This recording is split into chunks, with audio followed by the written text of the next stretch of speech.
दोस्तों, America Iran बहरान को लेकर इस वक्त की बड़ी खबर आपको दे रहे हैं। बड़ी खबर इस तरह से है, ये खबर कोई ऐसे नहीं है कि जंग हो गई या जंग होने वाली है। मैं आपको ये बता रहा हूं कि इस पूरे मामले पर इस वक्त ताज़ा हालात क्या हैं। दरअसल आपको बता दें कि ईरान और अमेरिका के जो रिप्रेजेंटेटिव हैं, उनके बीच उन तमाम धमकियों और इंतबाह के बावजूद बातचीत का सिलसिला भी जारी है। और ये बातचीत का सिलसिला आपने, जैसे मैंने पहले बताया कि मौजूदा वक्त में ये ओमान में चल रहा है। मस्कत में ओमानी सुल्तान और ईरान के आला सलामती ओहदेदार की मुलाकात हुई है। इस मुलाकात की बातें क्या है, बहुत अहम है। ओमान के सुल्तान हैसम बिन तारिक और ईरान के सुप्रीम नेशनल सिक्योरिटी काउंसिल के सेक्रेटरी अली लारीजानी के दरमियान मंगल यानी 10 फरवरी को मस्कत में मुलाकात हुई। यह मुलाकात मस्कत के अल कसर अल बरका में मुनक़िद हुई, जिसमें ईरानी वफ़द ने ईरान के सदर मसूद पेज़ेश्कियान की जानिब से सुल्तान ओमान के लिए खैर सगाली के पैगामात और नेक तमन्नाएं पहुंचाई। और जवाबन सुल्तान ओमान ने मेहमानों से कहा कि वो सदर पेज़ेश्कियान को उनकी जानिब से सलाम पहुंचाएं और ईरान के लिए मजीद इस्तेहकाम और खुशहाली की ख्वाहिश का इजहार करें।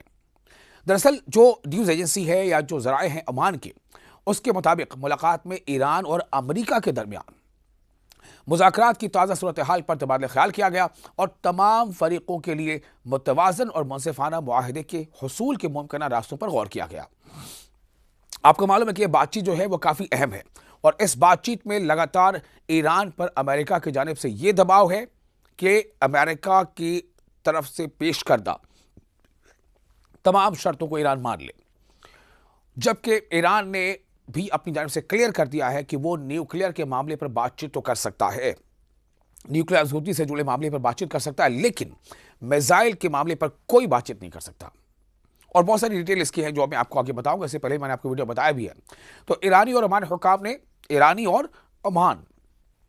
हुकाम ने मुकालमे की बहाली और मुज़ाकरात की मेज़ पर वापसी की अहमियत पर भी जोर दिया है, ताकि मुख्तलिफ नुक्ता नज़र में हम-आहंगी पैदा की जा सके और बाकी मानदा इख्तिलाफ़ात को पुरअमन ज़राए से हल किया जा सके।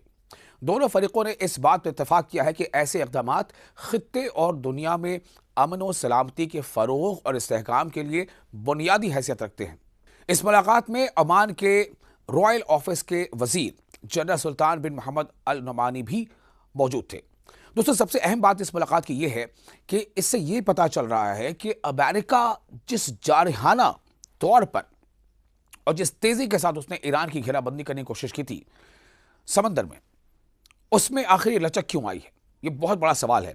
और इस लचक को एक हिकमत अमली माना जा सकता है, लेकिन इस बात से कोई दो राय नहीं है, इस पे कोई कहने की दूसरी सोच की बात नहीं है कि कहीं ना कहीं अमेरिका भी इस बात को बखूबी समझ चुका है कि ईरान पर फुल फ्लेज हमला करना या वॉर जैसे सिचुएशन तक आना ये अमेरिका के लिए भी बहुत आसान नहीं होगा। और यही वजह है कि अब जो डायलॉग है उसमें लगातार तेजी आ रही है।